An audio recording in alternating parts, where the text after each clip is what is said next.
Thank you for joining me for another edition of our Operational Reality with Rocco Million Live. I'm Rocco Million, your host. This is my group, Nonpartisans for Progress.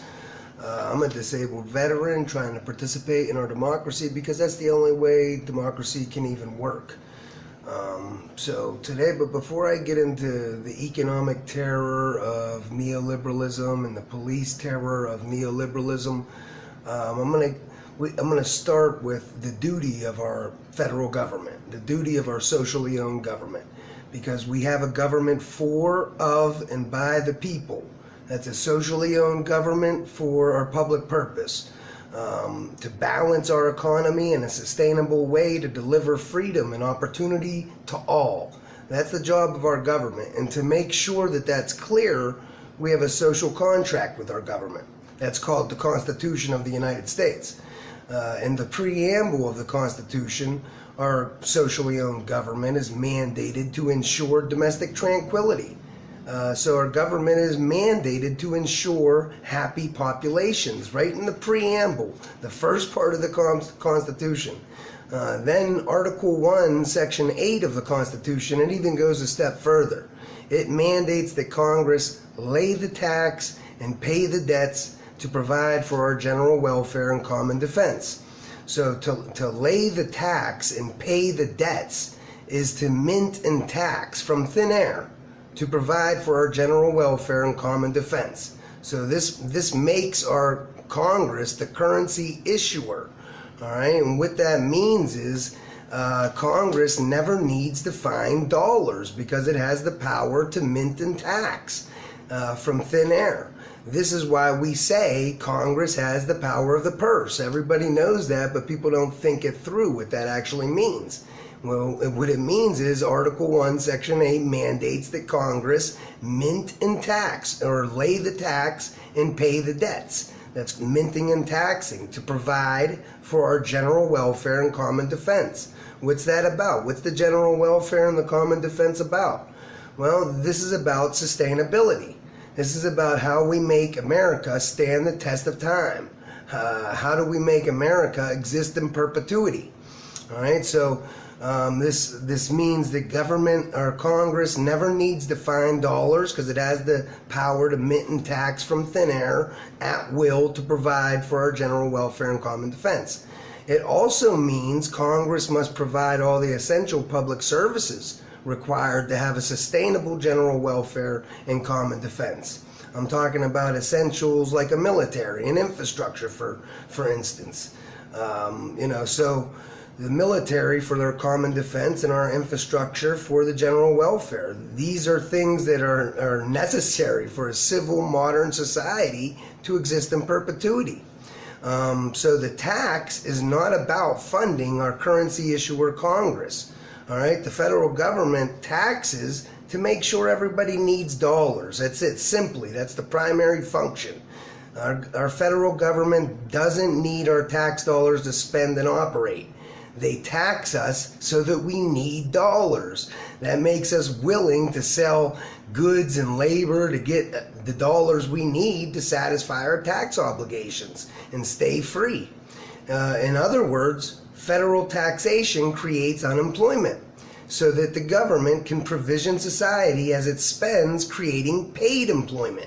This is the whole reason for a socially owned government that has the power to issue its own currency and tax in that currency. This is the reason we have a government that makes a monetary economy, so that we can directly provision all the essential real resources and public services that a civil modern society needs to exist in perpetuity.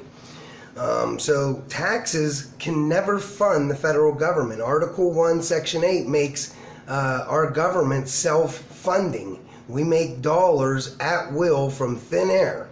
All right, it's the real resources that matter. So the taxes are not about funding our government. Taxes are about guaranteeing demand for the dollar. In other words, taxes are about creating unemployment. They put a tax on you and your house and your land. Now you need to sell your goods and labor to the government so that you can get those dollars to satisfy your tax and keep your house and stay out of jail. And so that's how the government provisions a military, for instance, or roads, or legal systems, or this and that, with paid employment as it spends. Now that's the direct economy. Now, that's how government centrally plans the essentials needed for America to exist in perpetuity. Now, for the secondary economy to develop, the capitalist economy, our federal government has to spend more dollars into existence, more dollars into the economy than it taxes back out. A federal deficit. When it runs that federal deficit, it's spending more dollars in than it's taking out. That leaves us with net savable dollars that we can use to do business amongst each other. We can hire each other with. Thus, the capitalist economy is born. All right, but still, every single job that pays in dollars is always still ultimately dependent on indefinite federal spending to maintain that paid employment. So that's how it works. And government always has to keep injecting these net dollars into the economy to keep the economy going, to keep the markets going. All right, so keep that in mind as we move on. So, but before we talk about neoliberalism, let me briefly describe the New Deal era that preceded neoliberalism. And this will again make clear that taxes do not fund federal spending. All right, because if we think about the Great Depression era, we had record inequality, we had record systemic corruption, monopolists and spectators, they crashed the entire economy. And we had 25% unemployment, and that means there was no tax revenues. Nobody had money. As they said, America was broke. We were on the gold standard. So we didn't have monetary sovereignty. And all of a sudden, through massive scale democratic struggle, the American people rose up and they forced FDR to respond to the Great Depression with the full employment policies of the New Deal. These policies aggressively deficit spent, investing in direct federal jobs, millions of direct federal jobs, rebuilding our crumbling infrastructure and crumbling nation at the time. It invested in top-notch public health care. He deficit spent investing in public education, public infrastructure, public energy. All of these investments made America the #1 superpower in the entire world, with a middle class that was the envy of the entire world. All right, if you were white, you can land a career job straight out of high school and support a whole family with a car and a house just on that one income. Because when our government stands by offering living wage work, now businesses got to beat that government job to attract a labor workforce, thus driving up our wages with our productivity. So this corresponds with the American dream. This is what created the American dream. These New Deal policies, this New Deal era, created this strong, prosperous America.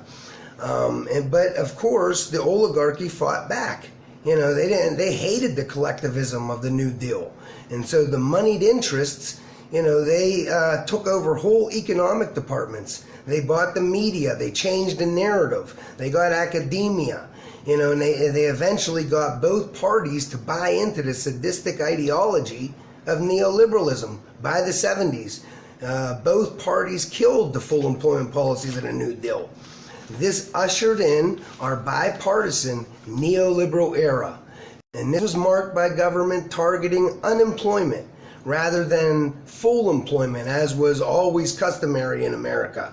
So neoliberals target unemployment, and they cut and privatize our public services like healthcare, education, infrastructure, and energy. That creates starvation wage environments where the majority can't make enough dollars to get basic needs met. As a result, Americans were forced into record personal debt and or crime to make ends meet.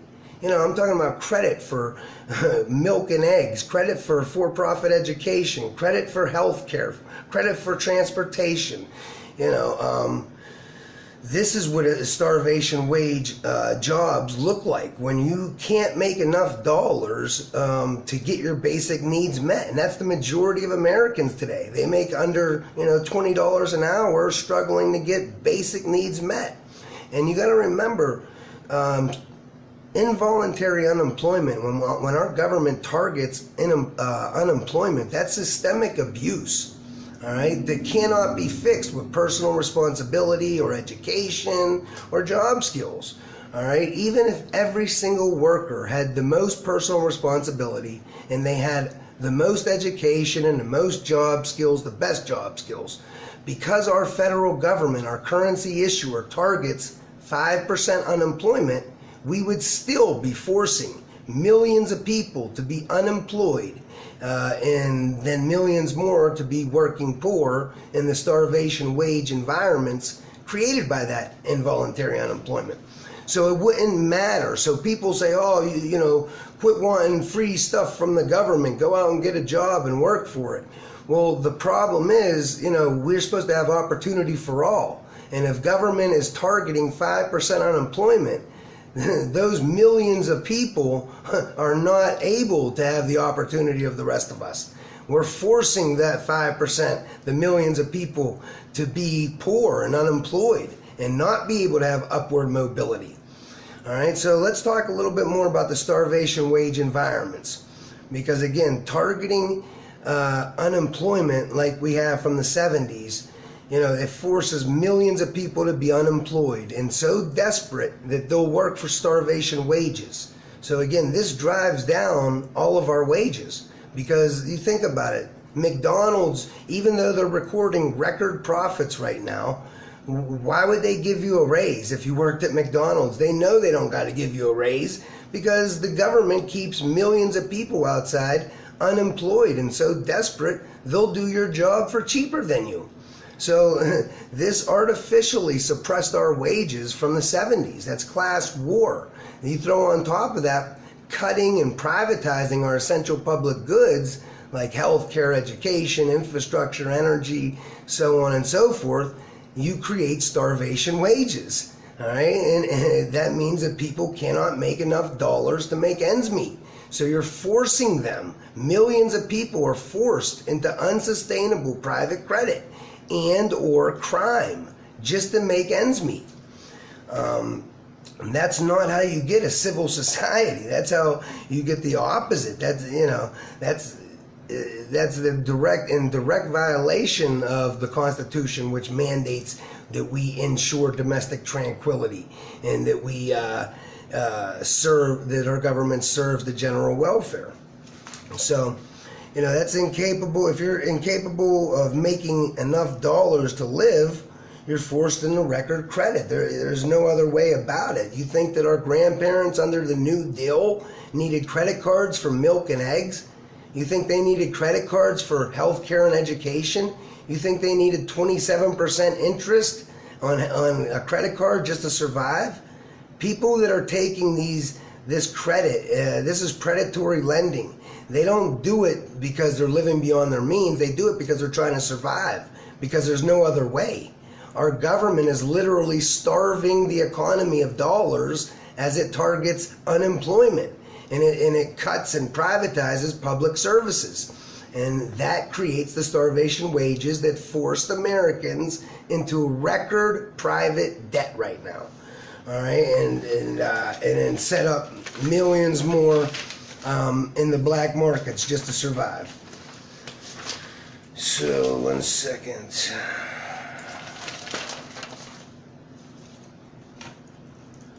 Okay. And so now think about this. That's all the economic terrorism that these neoliberals have been inflicting since the 70s. Involuntary unemployment, forcing millions and millions to be unemployed and millions more to be working poor. All of these disenfranchised people now, the neoliberals and the economic terrorists, the elites, they need to figure out how to suppress all these disenfranchised people. How do we keep all these terrorized people from rising up in righteous anger to, against their tormentors, against their oppressors, the economic terrorists, the neoliberals. And so that's where police come in, how do you get even good police? Because when police and military, they join these organizations to be good guys, to help people, so how do you get even good people to, terrorize the poor, to suppress and oppress the most vulnerable, the disenfranchised, the people we force to be poor in our society? How do you get the police to, oppress them and suppress them and terrorize them, to keep them from rising up and revolt against the economic terrorists? Well, our government does this by starving the police departments of the needed funding to stay operational. All right, this forces cops to become hunters of revenue. Now they have quotas to fill. And when you give cops quotas, they're going to always target and terrorize the most vulnerable communities to fill those arrest quotas, because they know if they try to go to the rich and powerful area of town with these horrible jackbooted for-profit policing tactics, one phone call to the mayor and the cop loses his job. And now he's being victimized like he wants to ignore right now. He don't want to, subconsciously, these cops don't want to be in the unemployment line. They see how hard life can be. So they want job security. So they want to fill these quotas. So they go where they know they can pull the most shady shit to get those arrest quotas met. And even if the people do call the mayor, nobody cares, because these are the poor people that have no voice. They're disenfranchised, no power. So that's how our government keeps the police, suppressing and oppressing the disenfranchised, all the people that are forced to be poor in our society. People don't understand that. So neoliberalism really is class war. And when we force millions of people to be poor and desperate, civility goes out the window. All right? When you can't eat, civility goes out the window, believe me. Life becomes cheap, society becomes dysfunctional and callous and violent. And then diseases of despair increase. These diseases of despair are like addiction, suicide, domestic abuse, crime, violence. It's all, these are all designed and amplified. All these problems are amplified and created by the state not doing its job properly and serving the public purpose first and foremost. Instead, it's disenfranchising millions, which creates a very dysfunctional and violent society with people who are just trying to eat. You teach people to put profit over people in society from birth. You can't be surprised when they lose their humanity. All right, from kids, we see homeless people all over, while we see empty foreclosed houses right around the corner. That's teaching us, even subconsciously, that profit's more important than these homeless people. Every time we see loved ones suffering and dying of treatable, preventable diseases, that's what we're being taught, that profit is more important than human life, and things like that. And then, then you're going to inflict police terror to suppress all of these people who were denied upward mobility. And so when you treat people like enemy combatants, don't be surprised when they respond like insurgents. You take all hope away from people so that it doesn't matter how hard they work, they're not going to rise in our system. And you think that that's going to result in a civil society, you're crazy. You're not paying attention. If you want people to be good and socially responsible and empathetic and caring citizens, you got to give them opportunity. You got to give them freedom. Everybody needs this. You got to give them upward mobility. Otherwise, what's the point? So just to recap, from the 70s, both parties killed full employment in the New Deal, ushering in our neoliberal status quo. Both parties ever since have been starving our economy of dollars to target 5% unemployment. reducing deficit spending, cutting and privatizing public services that suppressed our wages from the 70s. While our cost of living and our productivity and their corporate profits are all at record highs, government, artificially suppressed our wages from the 70s with involuntary unemployment, creating starvation wages for the majority today, which is why Americans are in record private debt or crime to survive. Both choices are unsustainable. Credit dries up, and this leads to booms and busts because we need an income. Me and you, we can't make our own dollars like the federal government can. So when we get money lent, we got to get income to pay that money back. At a certain point, the credit dries up and you got to pay it back. So when we base our economy on credit because we're not spending the dollars needed into the economy, now you have an unsustainable economy. You're going to get booms and busts. And then government got to move back into a huge federal deficit position anyway, just to bail out the rich. So it's class war. It's artificial scarcity. Instead of all of that, we need our Congress to deficit spend enough up front to balance our economy up front with a federal job guarantee, a federally guaranteed living wage job for everyone who wants it, to rebuild our country and meet our needs with essential public services that raise everybody's standard of living. Then we wouldn't be the precarious class, dependent on predatory lending or crime just to survive. All right, you want to diminish addiction and crime, you want a civil society, give everybody opportunity, freedom, and justice for all. All right, and the federal job guarantee is not make work either. I got a few people acting like that. And just to give you an example, government would be hiring the unemployed to do needed work, that isn't getting done. We have work all over America that's not getting done for whatever reason. Maybe there's no profit in it or whatever, but it needs done, and only government is mandated to mint and tax for our general welfare. So think about it like this. Right now, I'm a disabled veteran.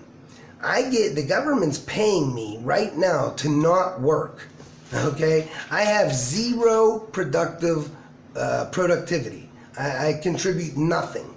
Okay, I'm a disabled veteran, have zero productive value, and I'm getting paid. All right, and with a federal job guarantee, first of all, I'm not even counted as unemployed too. And there's millions of other people like me and millions of other unemployed people who are not counted as unemployed either. But believe me, the majority of Americans are suffering today. But anyway, so I have zero productive value, yet the government is paying me to not work.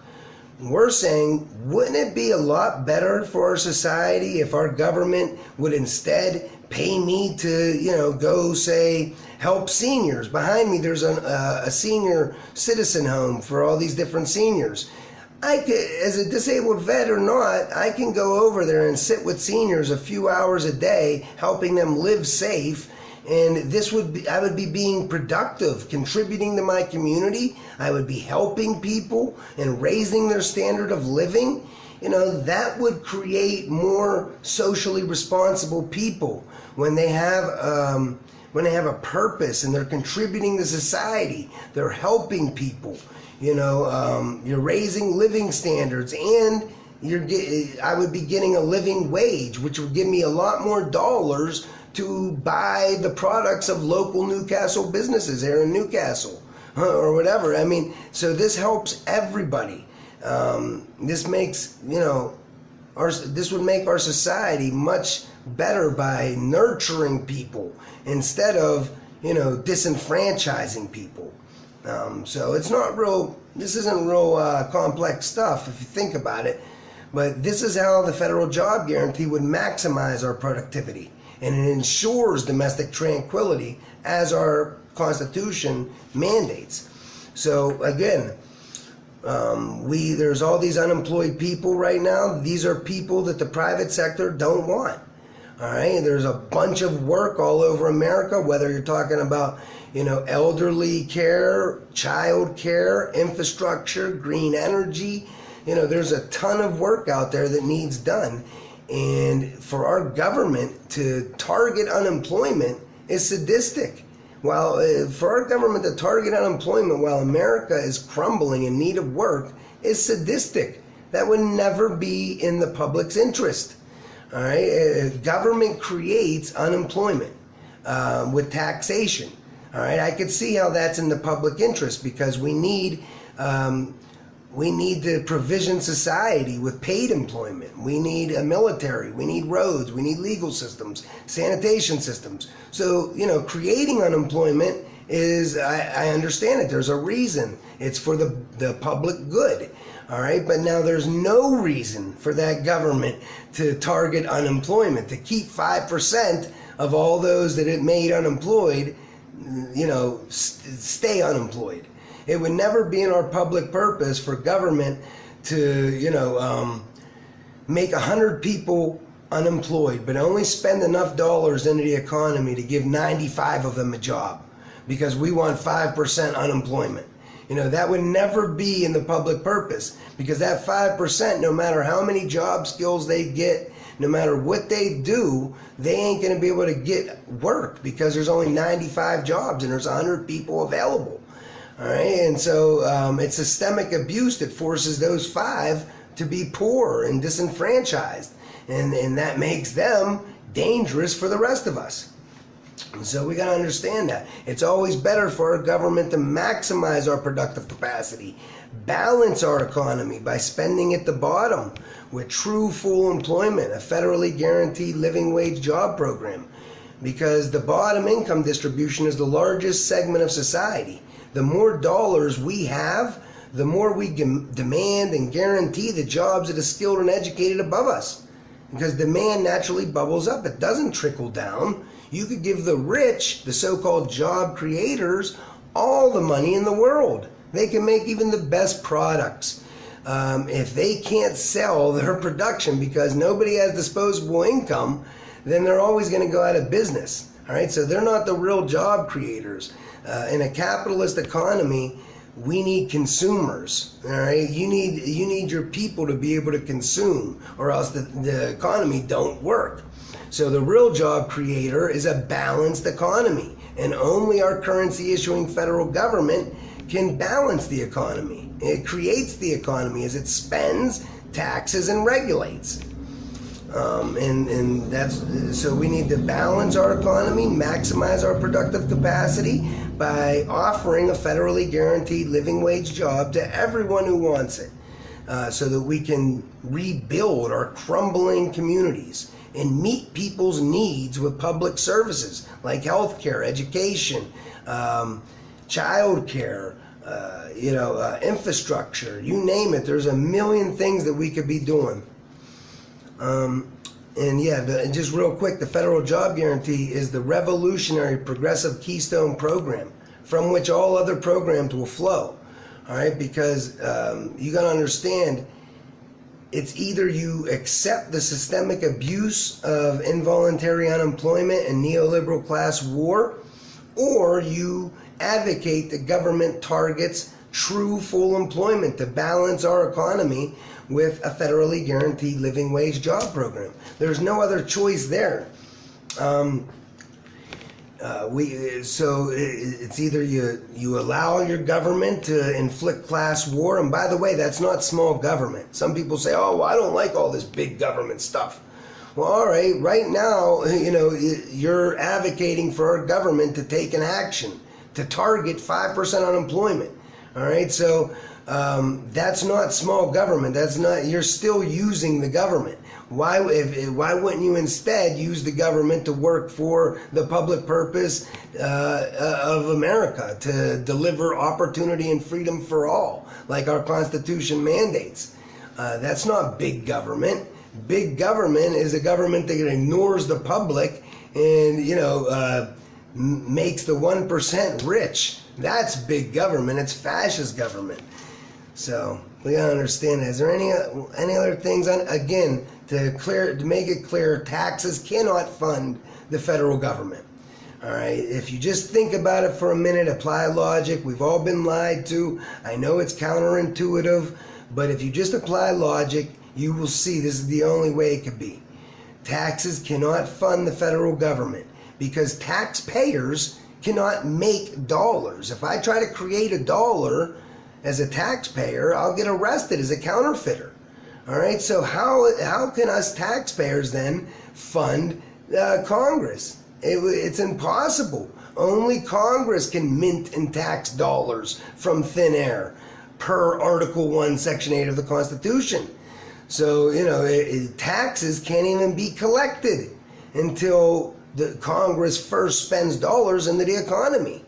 And so it's completely illogical to think taxpayers fund the federal government. It can never happen. And the simple truth is, the federal government funds us taxpayers. Federal spending funds us taxpayers, who only then can pay tax or buy bonds or do whatever. All right, so it's always government spending first. Government is self-funding. That's what Article 1, Section 8 means.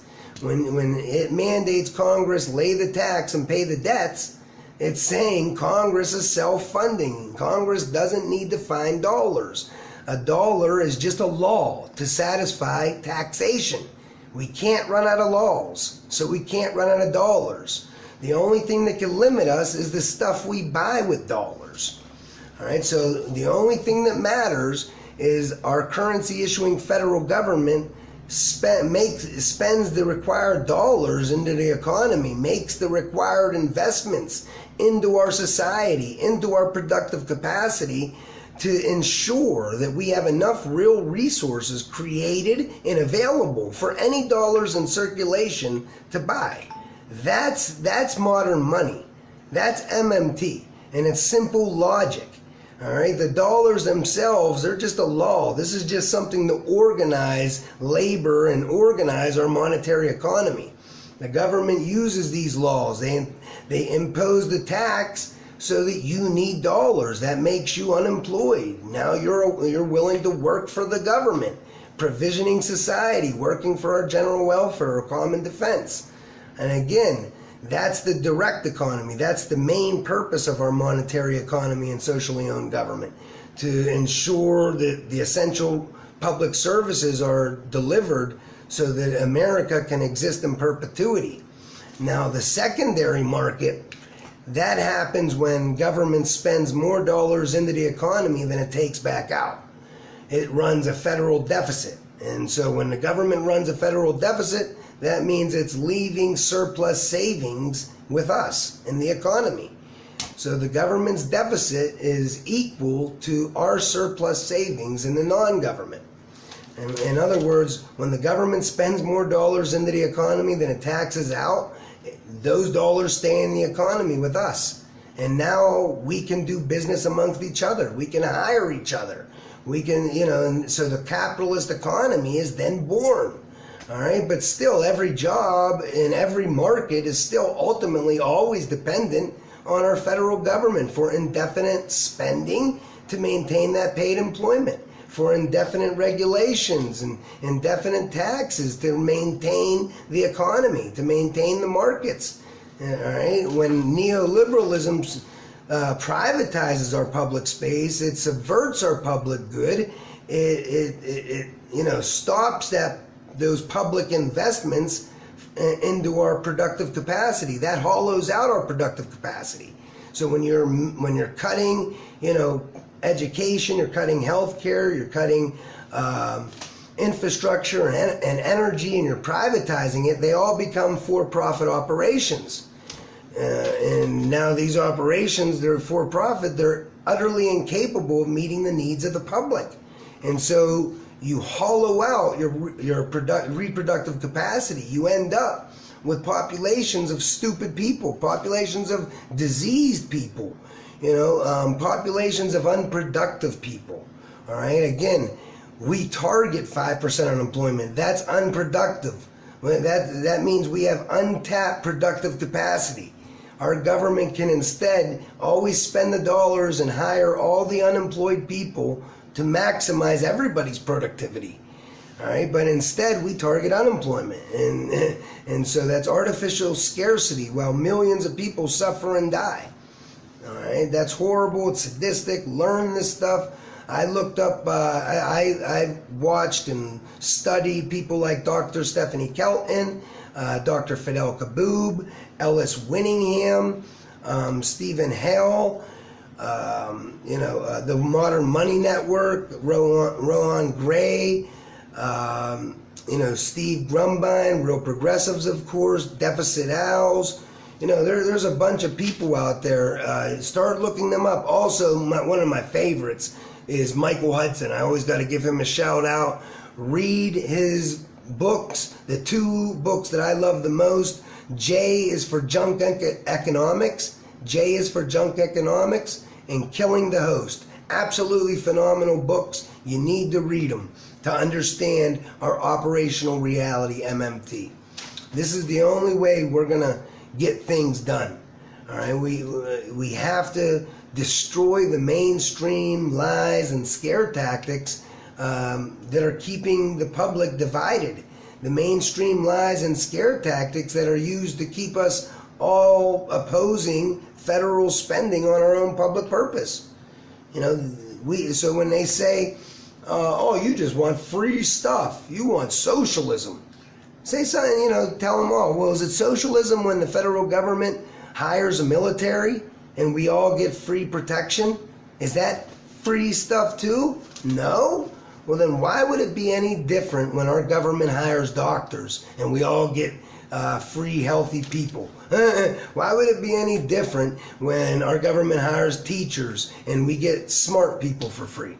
All right, these are all essential public goods and services needed for America to exist in perpetuity. Again, we need educated people. We need healthy people. We need, productive people with opportunity for all, so that we can have domestic tranquility. And the only way you can do that is by giving everybody who wants to work a living wage job so that they can contribute. All right. Thanks a lot, guys. Any questions before I go? Oh, yeah, I'll go over a couple real quick things about what the federal job guarantee would do to revolutionize our society while we're here and talking about it. Number one, again, like I say, we have right now millions of people that are unemployed and millions more who are working poor. They're working for starvation wages. They need living wage work. All right. And America is literally crumbling in need of work. And our government is targeting 5% unemployment. All right. Forcing millions of people to be unemployed. All right. So the federal job guarantee will end that involuntary unemployment. It offers a living wage job to anybody who wants it. All right, and then it'll end the starvation wages. And this is without a minimum wage law. All right, because just by initiating the federal job guarantee program, it's a federally guaranteed living wage job program. Now the private sector, the capitalists, they got to beat the federally guaranteed living wage job. They got to beat the working conditions and the living wage, or else they can't attract the labor workforce away from the federal job guarantee program. So it revolutionizes the private sector, and it gives collective bargaining power back to labor. Again, you go back to the FDR, full employment policies of the New Deal. What was the difference? Government stood by on offer, ready to give people living wage work to do needed work in society. We had top-notch public health care, education, infrastructure, and energy. Now we don't have any of that stuff. It's the complete opposite. It's all for profit. I lost my place, but I'm talking about the federal job guarantee and how it would revolutionize our society. So when the government stood by, it made our wages go up. When the government doesn't stand by ready to give us a job, when it instead targets unemployment, it's forcing an army of people to be unemployed and so desperate they'll work for starvation wages. They're driving down everybody's wages. Your boss don't have to give you a raise. because he knows there's millions of people outside that the government will keep. The government keeps unemployed and desperate enough to do your job cheaper than you. So that keeps our wages down artificially. It's class war, and so the federal job guarantee revolutionizes the private sector. It would force the private sector to redo their business model and truly value labor, or else they can't attract a labor workforce. It's that simple. Also, it gives the regular people leverage back. It gives everybody extreme mobility. So it fights gerrymandering. It fights local government corruption. It fights police terror. It empowers LGBT. It empowers the black community and minority communities. It does this all by giving people extreme mobility. Once the government implements the federally guaranteed living wage job program, people know, if your city, say, let's take Flint, Michigan, the city is letting police racially profile and terrorize the people. They let their infrastructure be run down to the point where people are getting sick just drinking the water. They're not working for their public. They're working for their own personal interests. Well, then the people of Flint can simply get up and leave. They can go to a town that really does care about their values, now that they know they got a federally guaranteed living wage job waiting for them wherever they go. And what that would do to the substandard city, they would lose their tax base. And because, without their tax base, they lose their ability to operate. Because local and state governments, they can't make their own dollars. They're dependent on our taxes. Only our federal government can make dollars. So the federal job guarantee, in essence, would end gerrymandering. It would force cities and states to keep their citizenry happy, or else citizens and states can, simply organize a mass exodus and leave the city unable to operate. So that would force the city to, come to the table. It gives regular people leverage and collective bargaining power. Also, the federal job guarantee would end, or at least, it would end the military's employer of last resort status. I talked about this yesterday. The military has all this leverage to recruit poor people all over the world to be American terrorists and fight our for-profit wars all around the world. All right. Now, a federal job guarantee would end that. No longer would the military have all that leverage, because now, someone like me, when I was a young kid, I could have stayed home with a living wage job rebuilding Newcastle in green, sustainable ways. I would have much rather done that instead of going into the military. And so without all the bodies to fight our for-profit wars worldwide, the military-industrial complex, they would be forced to abandon its goals of empire. They would have to truly defend our rights against all enemies, foreign or domestic, from rogue nations to our domestic capitalist class. They would have to truly defend us. That would be the only way they can attract enough patriotic people to leave the federal job guarantee to instead serve our common defense in the military. All right, so it restores democracy all the way around. The federal job guarantee is synonymous with direct democracy in many ways.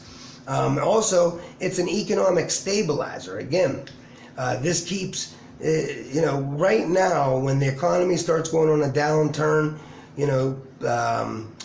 people aren't buying stuff, so stores start to lay off workers and they start to decrease production because they're not selling production. So as more people get laid off, they lose their incomes and now they can't buy things. And so, the capitalists and businessmen, they start to see even more idle production. So they cut back even more, firing more people, cutting back even more. And then more people lose their incomes and it's a downward spiral to the bottom. The only way to stop that downward business spiral is for our currency issuer, Congress, to inject the currency. And right now they do that. We have these things called automatic economic stabilizers. So when people start losing their jobs, these things automatically kick in, like unemployment insurance or food stamps welfare. These are all designed to give people a minimal amount of money so that they, even without their income, they still have money that they can go out and buy things. And that will dampen the recessionary period as well as help them. But those automatic stabilizers are only half measures. They're bad, and they amount to basically corporate welfare. We end up giving places like Walmart corporate subsidies for their workforces. They pay their workers starvation wages, and then the government comes in and has to pay their workers food stamps. And then their workers use the food stamps at Walmart again. So they're like triple dipping. The much superior economic stabilizer is the federally guaranteed living wage job program. Again, this is a counter-cyclical measure. The natural business cycle goes up and down. So you need something to counter that, to smooth it all out. That's where the federal job comes in. It's federal job guarantee comes in. It's a naturally counter-cyclical economic stabilizer. When we start to go into a recession and business starts to lay people off, the federal job guarantee program will expand. All right, and keeping those people with an income so that they can keep buying production. All right, and then when the economy starts to recover again and businesses need to start hiring again, they can hire the people right out of the federal job guarantee, right back into the private sector. So the job guarantee shrinks again in economic good times. So in economic bad times, the job guarantee will expand, catching all of the people being laid off and injecting the currency back into, fight the recessionary pressures. That's how it stabilizes the economy, and it controls inflation much better than targeting 5% unemployment to force millions of people to be poor, because that's how they think that's the best way to control inflation. You keep millions of people poor, now they can't, demand goods and services, which would cause inflation. So it's sadistic and it's unneeded too. The better way to deal with inflation is always to increase supply first. All right. So if before you do anything else, austerity, taxes, anything like that, you want to increase the supply of whatever is wanted. So if you have inflation, let's say, with apples, all right, let's just say you got inflation with apples, all right, and our government's targeting 5% unemployment, keeping, a bunch of people unemployed while there's all this inflation with apples, and there's all these trees, apple trees, that need picked. No one's doing the work though, and so the supply of apples is inadequate to meet the demand for apples. So people are starting to bid the price of apples up so that they can get the apples that are there. That's called inflation. Now, government can come in, hire the unemployed people to go pick the apples on the trees and increase the supply, and that would control the inflation. And so, that's how it works. The federal job guarantee is a democratic means of production. It's capable of increasing any production that we need to ensure domestic tranquility. This gives us labor for health care, education, infrastructure, child care, all of the things that raise our standard of living. All right, and then the Green New Deal plus the federal job guarantee, they invest in all the things that raise our standard of living, and they invest in all the things that are the drivers of inflation. So anybody that says, what Rocco's talking about is going to cause inflation, we're going to ruin the dollar and this and that, you can tell them that's BS. We have MMT is the only economic school that has a working understanding of inflation and how to avoid that inflation. Again, to make this real simple, I'll do it in this way. Imagine that I move into a town. I'm the only one with really good weed. Everybody wants my weed. All right. The demand for that weed is going to be too great, and I won't have enough weed to meet all the demand. So there's a line that's forming outside my house. The people know that I don't have enough. They start to outbid each other to get what little weed I have. they bid the price of the weed up. That's called inflation. If somebody moves in next door with a supply of weed, people are gonna leave the line at my house, the crazy bidding wars at my house, and they're gonna go next door, and that's gonna relieve the inflationary pressure. So the same thing, if you want to relieve the inflationary pressure as it relates to healthcare or energy, or health, or education or anything, you got to invest in that productive capacity. If you want to bring down the cost of healthcare, you got to invest in the supply of healthcare. You got to increase your supply of healthcare. You want to deal with inflation and energy. You got to invest in energy. And that's a special one. That's I'm going to talk about the energy for 1 minute too, because this is another point people get mixed up. We can actually, in a free market, a real free market, fossil fuels would have been obsolete a long time ago. All right. The only reason fossil fuels are even competitive is because our federal government actively subverts green, sustainable energies with taxes and tariffs on things like solar and sustainable energy, and then they give huge direct federal subsidies to fossil fuels. And these are the only reasons that the fossil fuels are still competitive. People were worried about inflation. Energy is a big driver of inflation. After the 70s, imagine if our government started to invest in green, sustainable energy grids for America. We wouldn't be we wouldn't have to worry about if OPEC tries to mess with the supply of our oil, sending the price of oil's skyrocketing. We wouldn't have to worry about it. All right, and we can still do that today. We can start aggressively deficit spending today to build up our productive capacity as it relates to green, sustainable energy. And when we get the infrastructure built, and we're producing the required electrical output that's needed, fossil fuels is gone. Naturally, they'll be gone. So, all right. Thank you, everybody, for joining me. I don't know anything else we want to talk about.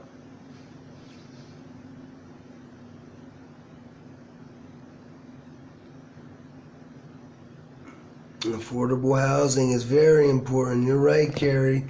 That's another part of the Green New Deal too. That's another driver of inflation. So that's another big area where we got to invest. There's no reason we can't be building, tons of housing. Nobody should be homeless in America. We got more foreclosed empty houses than we do homeless people. We got enough real resources in America to meet everybody's base needs multiple times over. Multiple times over. The only reason we don't is because of the greed of the 1% and our collective obedience to it. So don't tell me we don't got power. We got all the power. All right? It's not the oligarchy that is the real problem. All right? It's us collectively.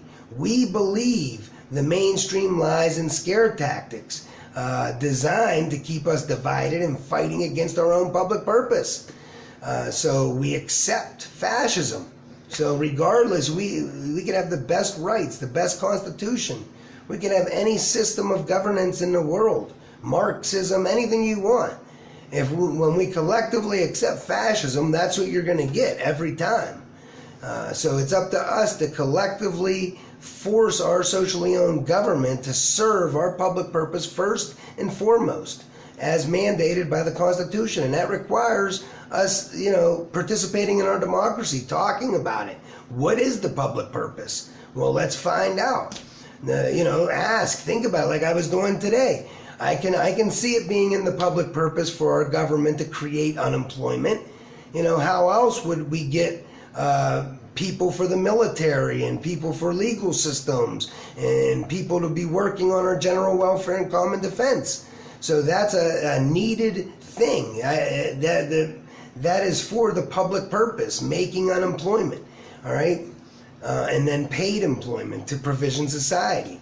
But it's not in the public interest for a government to create unemployment and then not spend the dollars required to maximize our productivity with true full employment, especially when America's crumbling in need of work. That's sadistic. But we're losing tons and tons of output, tons of GDP.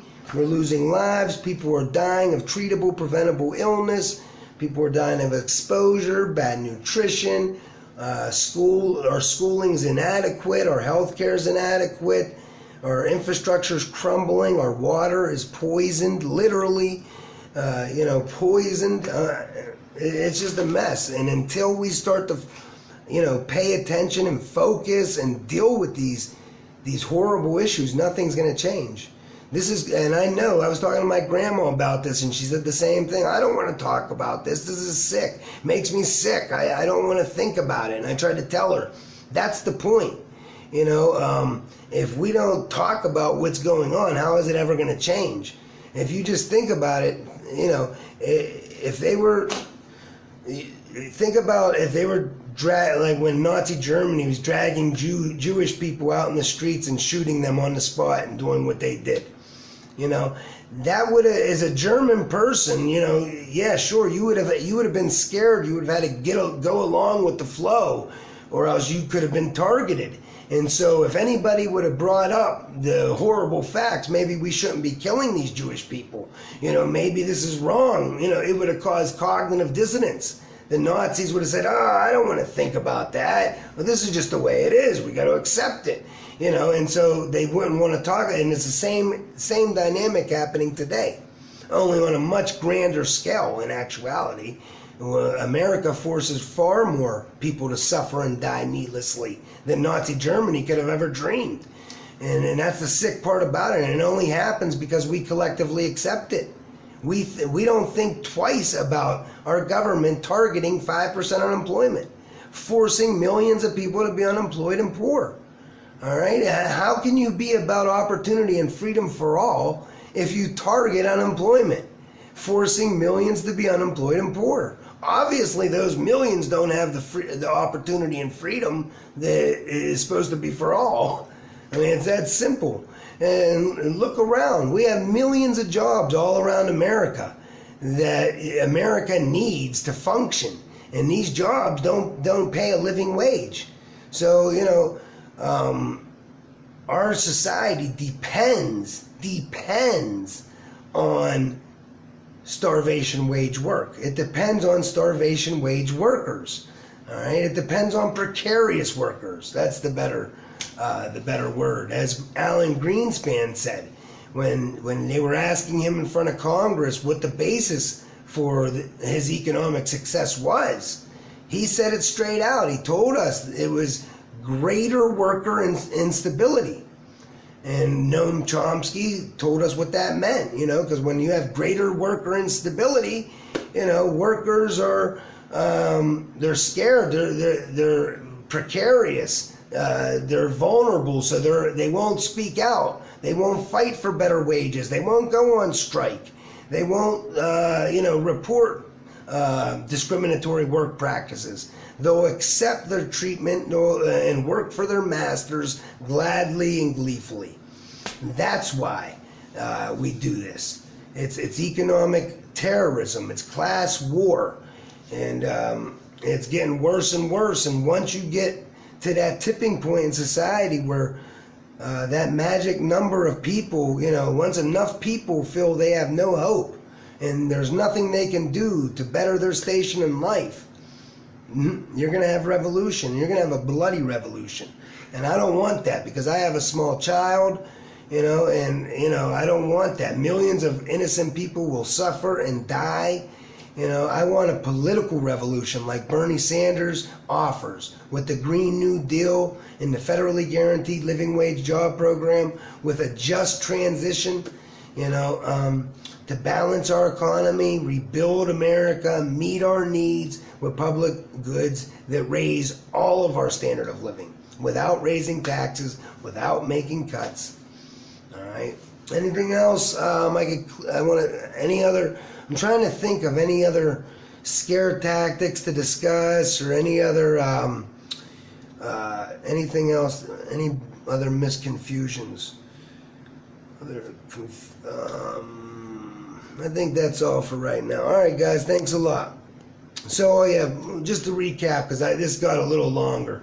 So, first of all, our neoliberal government inflicts that economic terror. It targets that unemployment, and it creates these starvation wages, targets unemployment, privatizes public services, creating starvation wages, forcing us into record credit and or crime just to make ends meet. Now it uses the police apparatus to keep all those millions of disenfranchised people who were terrorized by, neoliberalism from rising up and getting retribution against their oppressors. So they use the police, and how do you get good people to, inflict terror on the poor? Well, first of all, the government starves the police department of dollars. They starve them of the funding that the police department needs to stay operational. So now cops got to hunt for revenue. And so that means that cops have quotas to meet.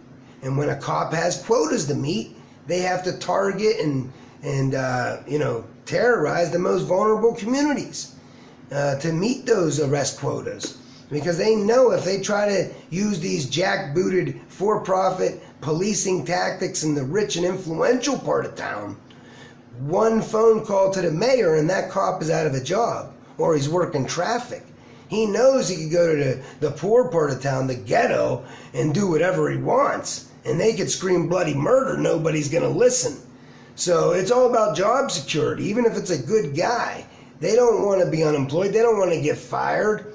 So they got to find infractions, create infractions, provoke people, antagonize people. They use these things called civil asset forfeiture laws.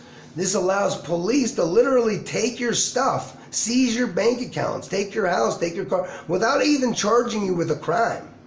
I mean, literally, last year, police stole more assets than all crime combined.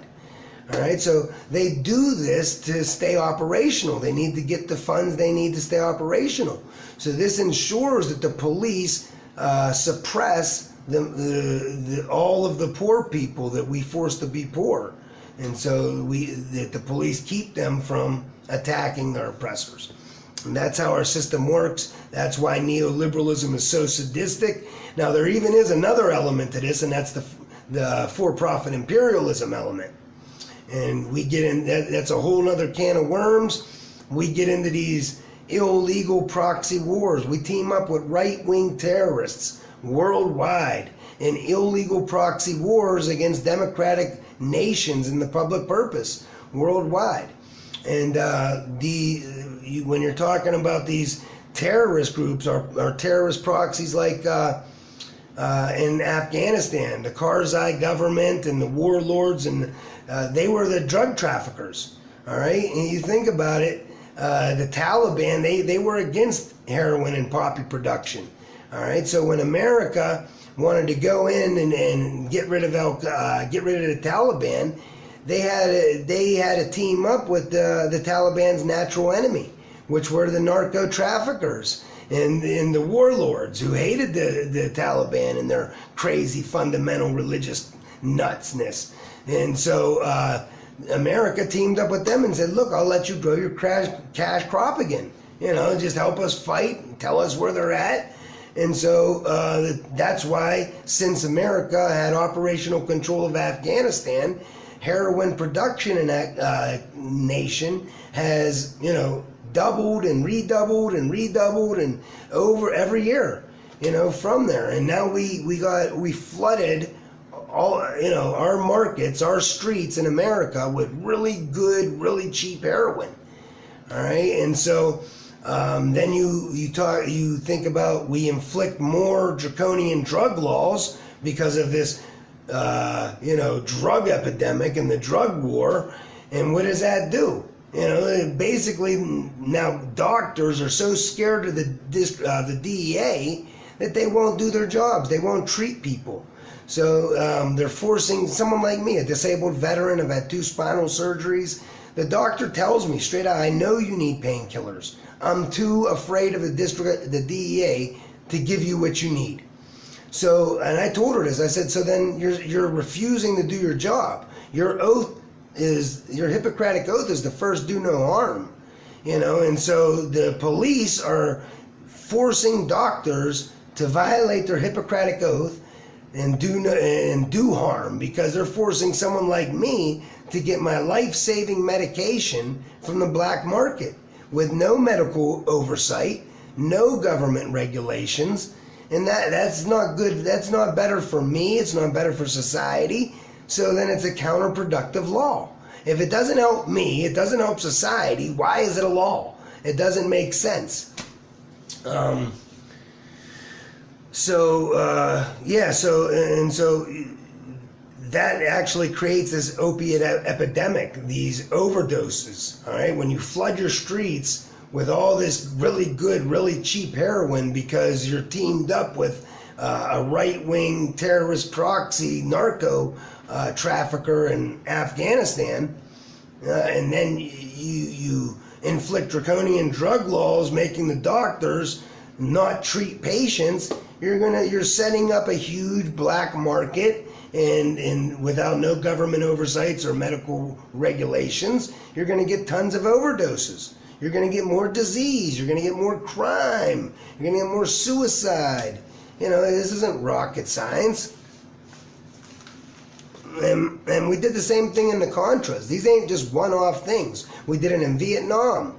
Hell, in Vietnam, in Cambodia, the CIA, they created their own airline, America Air, specifically to traffic guns and drugs illegally, to fund these proxy wars and different things. Look into Iran-Contra. This is congressional record. It's in the congressional record. We teamed up with the right-wing terrorist group, the Contras, in Latin America.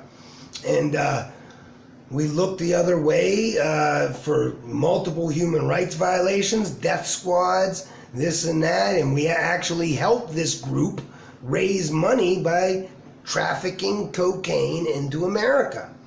And actually with Rick Ross, Freeway Rick Ross, in Ollie North, Kearney, so that's what they did. They